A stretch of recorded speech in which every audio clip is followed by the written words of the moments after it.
우리 다 같이 사도신경으로 우리의 신앙을 고백하시겠습니다. 전능하사 천지를 만드신 하나님 아버지를 내가 믿사오며 그 외아들 우리 주 예수 그리스도를 믿사오니 이는 성령으로 잉태하사 동정녀 마리아에게 나시고 본디오 빌라도에게 고난을 받으사 십자가에 못 박혀 죽으시고 장사한 지 사흘 만에 죽은 자 가운데서 다시 살아나시며 하늘에 오르사 전능하신 하나님 우편에 앉아 계시다가 저리로서 산자와 죽은 자를 심판하러 오시리라. 성령을 믿사오며 거룩한 공예와 성도가 서로 교통하는 것과 죄를 사하여 주시는 것과 몸이 다시 사는 것과 영원히 사는 것을 믿사옵나이다. 아멘. 우리 찬송가 90장 하나님께 찬양 올려드리겠습니다. 찬송가 90장입니다.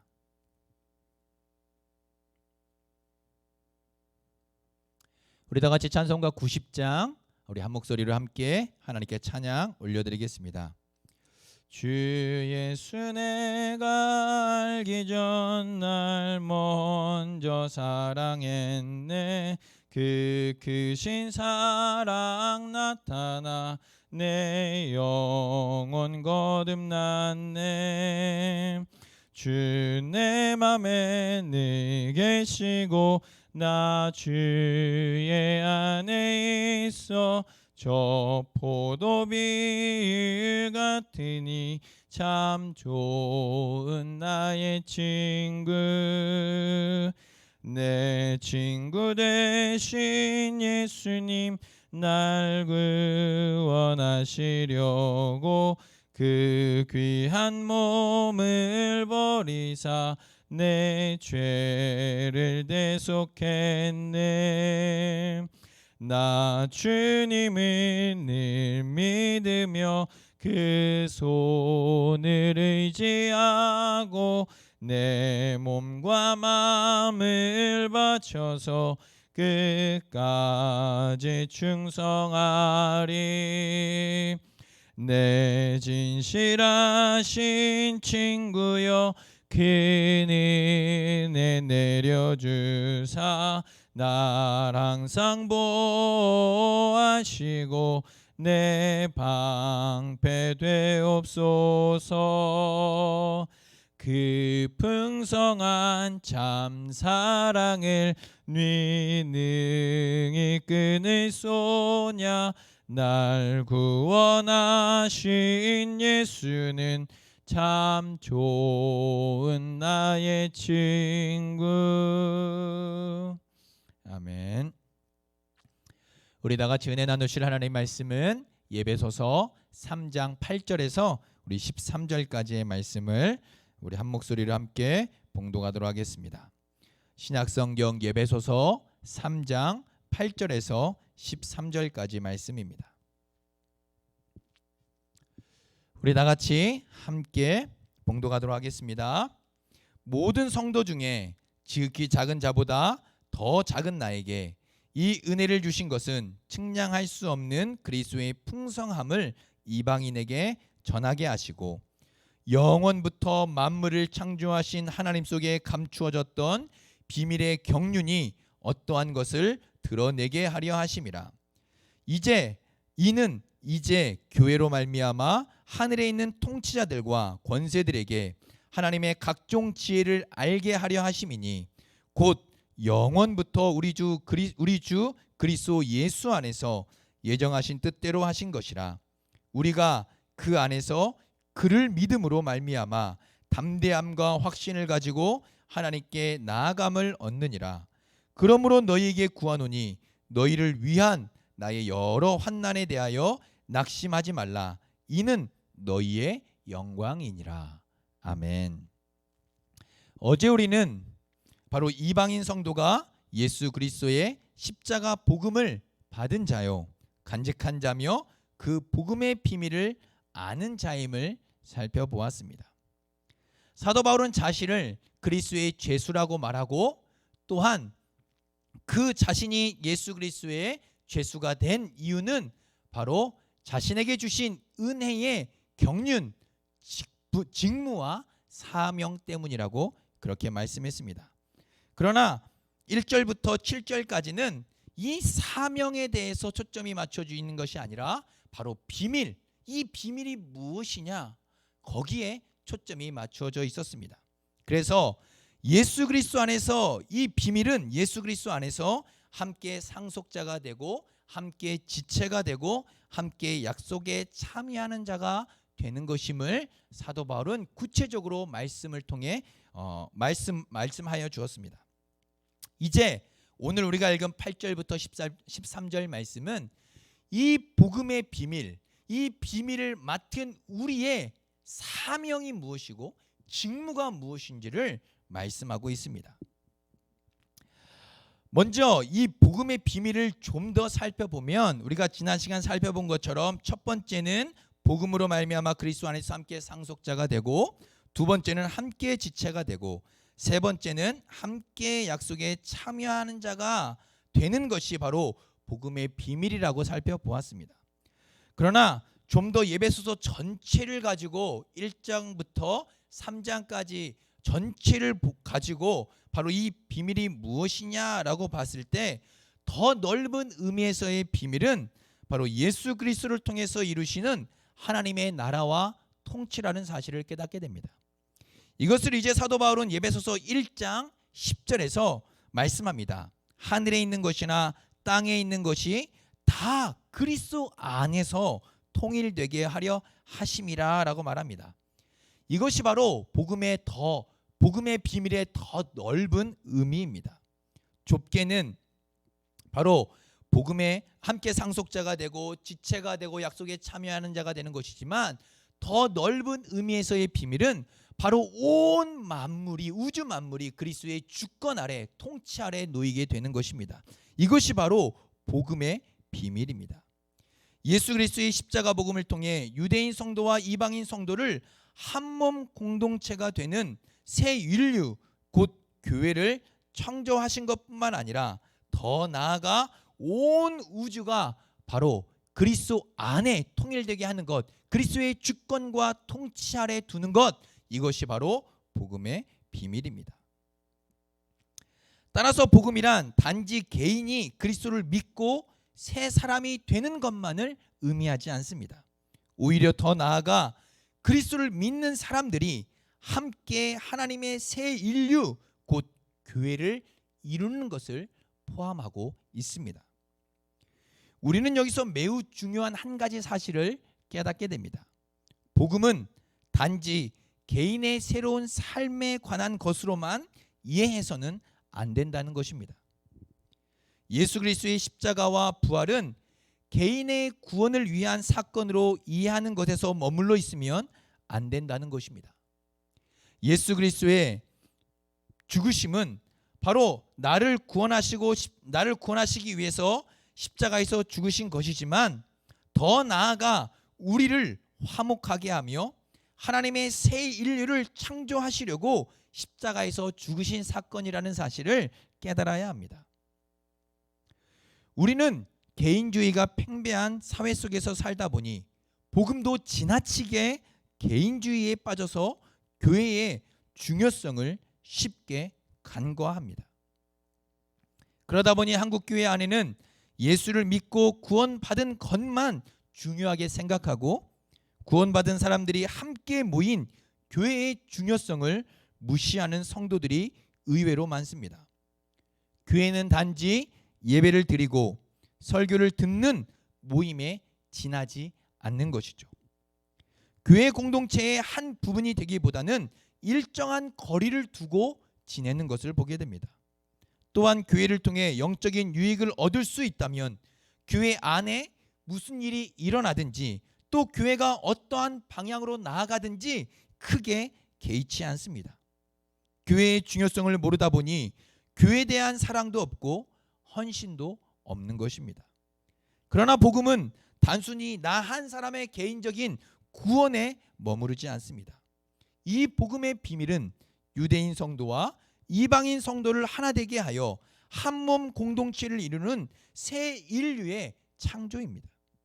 즉 이 복음의 비밀은 예수 그리스도의 십자가와 부활로 인하여 나를 하나님의 자녀로 삼아 주셨다는 것과 더 나아가 도저히 하나가 될 수 없는 이 유대인 성도와 이방인 성도를 하나로 묶음으로 인하여 바로 함께 상속자가 되게 하고 한 몸 이루는 지체가 되게 하며 함께 약속에 참여하는 자가 되게 하는 새로운 인류, 곧 교회의 창조를 의미하는 것입니다. 그리고 더 나아가서는 모든 만물을 그리스도의 주권 아래 복종시켜 하나님께서 본래 의도하신 창조와 조화를 회복하고 완성하는 종말론적인 하나님의 나라를 담고 있는 것입니다. 이렇게 복음의 비밀은 우리가 생각하는 것보다 더욱더 많은 의미를 담고 있으며 또 우리가 이해하는 것보다 더 크고 놀라운 능력을 담고 있습니다.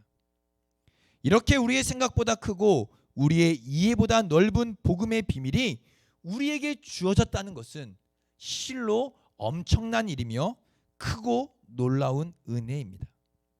우리가 이 복음의 비밀을 받고 깨달아 알아서 그 복음의 비밀의 영광에 참여한 자들이 되었음을 의미하기 때문입니다. 그렇다면 우리는 이 복음의 비밀을 받았는데, 맡았는데, 깨달았는데, 알았는데 그럼 이제 어떻게 해야 하는 것일까요? 그냥 간직하고 우리 안에 담아두어야 할까요? 아니면 이 놀라운 복음의 비밀을 받았고 맡았으니 우리 안에서만 잘 가지고 있으면 되는 것일까요? 그렇지 않습니다. 이 복음의 비밀은 전해야 하는 것입니다. 여기서 우리는 본문 속에 나타나고 있는 사도 바울이 하나님께 받은 사명, 곧 직무가 무엇인지를 알 수 있습니다. 즉 사도 바울은 예수 그리스도의 측량할 수 없는 풍성함을 전하는 사명을 받았습니다. 8절 말씀을 보시면 모든 성도 중에 지극히 작은 자보다 더 작은 나에게 이 은혜를 주신 것은, 이 복음의 비밀을 깨닫게 하신 것은 측량할 수 없는 하나님의 그리스도의 풍성함을 이방인에게 전하게 하시고 라고 말하고 있습니다. 즉 사도 바울이 받은 사명과 직무는 이 복음의 비밀을 전하는 것이었습니다. 여기서 측량할 수 없는 이라는 이 단어는 바닥에 닿을 수 없을 만큼 심이 깊어서 도무지 그 깊이를 잴 수도 없고 알 수도 없는 호수나 바다를 연상케 하는 단어입니다. 바로 그리스도의 풍성함을 가리키는 것이죠. 그리스도의 풍성함이란 복음을 듣고 믿는 자들에게 주시는 구원의 부요함을 말하는 것입니다. 구원의 부요함은 바로 십자가로 죄와 사망에서 해방을 누리는 것, 하늘에서 그리스도와 함께 앉아 영광을 누리는 것, 유대인들과 이방인들이 연합하여 하나의 새로운 인류 교회가 되는 것, 그리스도와 그리스도의 평화를 누리는 것, 그리스도의 영적 성전이 되어서 하나님의 임재를 누리는 것 등을 의미합니다. 이러한 것들을 에베소서에서 사도 바울은 말씀하고 있기 때문입니다. 그리고 더 나아가서 하나님께서 만물을 통일하는 날 자기 백성들에게 주실 영광스러운 기업까지 포함하고 있는 부요함입니다. 이 부요함을 전하는 것이 바로 사도 바울의 직무요 사명이라고 말씀합니다. 이 사명을 위해서 예수 그리스도의 죄수가 되었다고 말씀하고 있는 것이죠. 이 구원의 부요함을 전하는 것이 바로 사도 바울의 사명이었으며 바로 사도 바울의 직무였습니다. 두 번째는 바로 만물을 창조하신 하나님 안에 영원전부터 감추어진 비밀의 경륜이 무엇인지를 모든 사람에게 밝히는 것입니다. 이것이 9절에서 말씀하고 있습니다. 영원부터 만물을 창조하신 하나님 속에 감추어졌던 비밀의 경륜이 어떠한 것을 드러내게 하려 하심이라. 바로 사도 바울의 사명은 그리스도의 구원의 부요함을 나타내는 것, 전하는 것일 뿐만 아니라 바로 이 영원 속에 감추어져 있었던 창조주 하나님의 비밀의 경륜을 드러내는 것입니다. 여기서 비밀의 경륜이란 구원을 주시는 복음의 풍성함과는 다른 의미라는 사실을 깨달으셔야 합니다. 비밀의 경륜이란 하나님 안에 영원 전부터 감추어졌던 비밀, 곧 구원의 계획을 말하는 것입니다. 쉽게 이야기하면 하나님께서 어떻게 이방인들과 유대인들에게 구원을 이루어 나가실지를 말하는 것입니다. 즉 구원을 이루어 가시는 하나님의 행동과 방법을 의미하는 것이죠. 영원전, 창세전, 영원전부터 하나님은 우리를 무조건적으로 선택하셨고, 그리고 이 구원을 이루시기 위해 예수 그리스도를 보내주셨고, 또한 예수 그리스도가 이 구원의 계획을 성취하심으로 이루어내셨습니다. 그리고 성령 하나님께서 우리 안에, 믿는 성도 안에 내주하심으로 이 구원의 복음을 믿게 하시고 깨닫게 하시고 알게 하신 이 놀라운 하나님의 구원의 계획을 말하는 것입니다. 예수 그리스도를 통해서 만물을 그의 발 아래 두시고 유대인과 이방인들을 동일한 조건으로 동일한 하나의 한 몸 공동체인 교회를 창조하시는 하나님의 구원 계획을 말하는 것입니다. 이것을 비밀의 경륜이라고 사도 바울은 말씀하고 있는 것이죠. 그리고 하나님은 그리스도 안에서 만물을 통일하시는 일을 이미 시작하셨고 장차 그 일을 완성하실 구원의 경륜, 곧 구원의 계획을 말씀하고 있는 것입니다. 이것을 나타내는 것이 사도 바울의 직무요 사명이라고 본문은 말씀해주고 있습니다.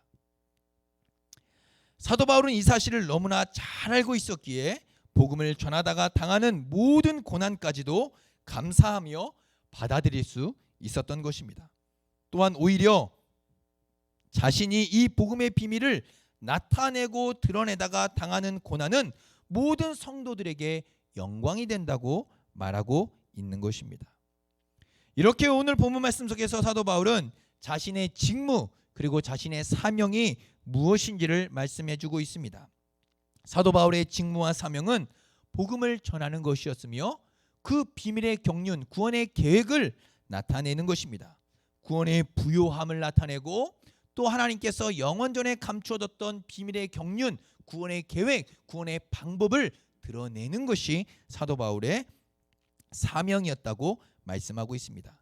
즉 복음을 듣고 배우며 깨닫는 것, 거기에서 멈춰나는 것이 아니라 그 복음을 살아내고 그 복음을 전하는 것까지 말씀하고 있다는 사실입니다. 성도는 복음을 듣고 배워야 합니다. 끊임없이 이 복음의 풍성함을 읽고 배우고 깨달아야 합니다. 또한 깨닫는 은혜를 주시도록 간구해야 합니다. 그러나 여기서 멈추어 서서는 안 됩니다. 성도는 그 복음을 살아내는 자들입니다. 성도가 복음을 배우는 것은 그 복음을 살아내기 위함입니다. 성도가 복음을 듣는 것은 그 복음을 전하기 위함입니다. 성도가 그 복음을 배우고 깨닫는 것은 바로 우리의 삶 속에서 그 복음을 드러내며 살아내고 또 나타내기 위함입니다. 그러므로 성도는 복음을 듣고 배우며 깨달아야 합니다. 동시에 그 듣고 배우고 깨달은 말씀을 우리의 삶에서 살아내고 또 전하며 나타내고 드러내야 하는 것입니다. 그 복음을 우리의 삶의 현장에서 살아내고 나타내는 자들이 성도라는 사실을 사도 바울은 오늘 본문 말씀을 통해서 보여주고 있습니다.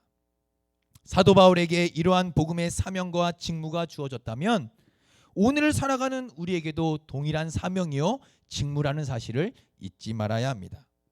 사랑하는 성도 여러분, 예수 그리스도를 전해보신 적이 언제이십니까? 예수 그리스도의 이름을 전하고 나타내고 드러내신 적이 언제이십니까? 코로나로 인해서 사람을 만날 수 없으니 전할 수 없다는 그러한 마음으로 살아가고 계십니까? 아니면 내가 예수 그리스도를 전하고 드러낸 지가 언제인지 알 수 없을 정도로 기억이 나지 않으십니까? 성도는 예수 그리스도를 드러내고 나타내며 전하는 자들입니다. 세상과 부딪히지 않는 자들이 바로 성도가 아니라 부딪힐 수 있으나 그럼에도 불구하고 예수 그리스도의 복음과 또 예수 그리스도의 구원의 부요함을 나타내고 전하는 자들입니다. 세상 사람들과 부딪히는 것, 복음을 전함으로 인해서 부딪히는 것을 두려워해서는 안 된다는 것입니다. 성도는 세상 사람들로부터 이렇게 부딪힐 수 있으나 그럼에도 불구하고 복음을 전하고 나타내고 드러내는 자라는 사실을 잊지 말아야 합니다. 하나님은 전도에 미련한 것으로 믿는 자들을 구원하시기를 기뻐하십니다. 사랑하는 성도 여러분, 오늘 이 하루도 우리에게 주신 이 복음의 비밀, 구원의 부요함과 그 구원의 풍성함을 나타내고 드러내며 전하며 살아가시는 우리 성도님들 다 되시기를 우리 주님의 이름으로 축복합니다. 우리 시간 말씀을 생각하며 함께 기도하도록 하겠습니다. 하나님, 우리에게 이 복음의 비밀, 정말 영광스러운 복음의 비밀, 구원의 부요함을 깨닫게 하시고 알게 하셨는데, 하나님, 이것을 내 안에 그냥 간직하며 하나님 담아두는 자들이 아니라 이 놀라운 구원의 복음, 구원의 부요함과 풍성함을 전하고 나타내는 삶을 살게 해달라고 그렇게 기도했으면 좋겠습니다. 듣고 보고 깨닫고 알았던 하나님의 말씀을 전하고 나타내며 살아내고 하나님 아버지 드러내는 삶을 살아낼 수 있도록 오늘도 이 땅 가운데서 당당하게 그리스도인으로 하나님 살아가는 우리의 삶이 되게 해달라고 기도했으면 좋겠습니다.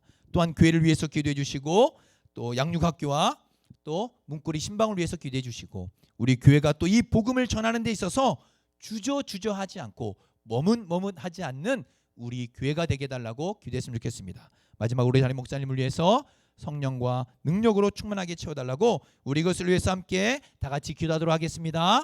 사랑과 은혜가 풍성하신 하나님 아버지 감사합니다. 오늘 또 말씀을 통해서 사도 바울이 이 복음의 비밀, 이 구원의 부요함과 풍성함을 받았는데 하나님 이것을 그냥 담아두고 간직하는 자가 아니라 전하기 위한 사명을 받았고 이 복음을 드러내기 위한 사명을 받았음을 또한 말씀하고 있는 것을 보았습니다. 사도 바울이 이러한 사명을 받았다면 오늘 살아가는 우리도 사도 바울과 같은 이러한 사명이 있음을 잊지 않게 하여 주시옵소서. 구원의 부요함을 나타내고 구원의 풍성함을 하나님 전하는 우리의 삶이 되게 하여 주시고 생명 되신 예수 그리스도, 오직 우리에게 구원과 생명을 주신 예수 그리스도를 하나님 오늘 살아가는 우리의 삶 속에서 당당하게 전하고 나타나며 드러낼 수 있는 하나님 그리스도인으로 성도로 살아가게 하여 주시옵소서. 또한 교회를 위해서 기도합니다. 우리 교회가 이 복음을 나타내고 전하는데 하나님 머뭇하지 않게 도와주시고 또 하나님 아버지 이 복음을 드러내는데 하나님 온 마음과 온 힘을 다할 수 있도록 도와주시고 복음의 비밀, 이 복음의 진리를 나타내고 드러내고 전하는 데 있어서 하나님 온 힘을 다하는 하나님 교회가 될 수 있도록 도와주시옵소서. 양육학교와 또 하나님 신방 가운데 주님 함께 하시고 가정마다 하나님의 풍성하신 은혜를 충만하게 허락하여 주시옵소서. 또 하나님 아버지 어렵고 힘든 우리 성도님들의 삶과 가정 가운데 직장 가운데 건강 가운데 함께 하여 주시고 하나님의 풍성하신 은혜를 오늘 이 하루도 충만하게 허락하여 주시옵소서. 마지막으로 담임 목사님에게 기도합니다. 하나님 함께 하시고 은혜를 주시며 우리 담임 목사님 영육간에 강건하게 붙잡아 주시고 맡겨주신 사명 감당하기에 부족함이 없도록 하나님의 풍성하신 은혜를 충만하게 내려 주시옵소서.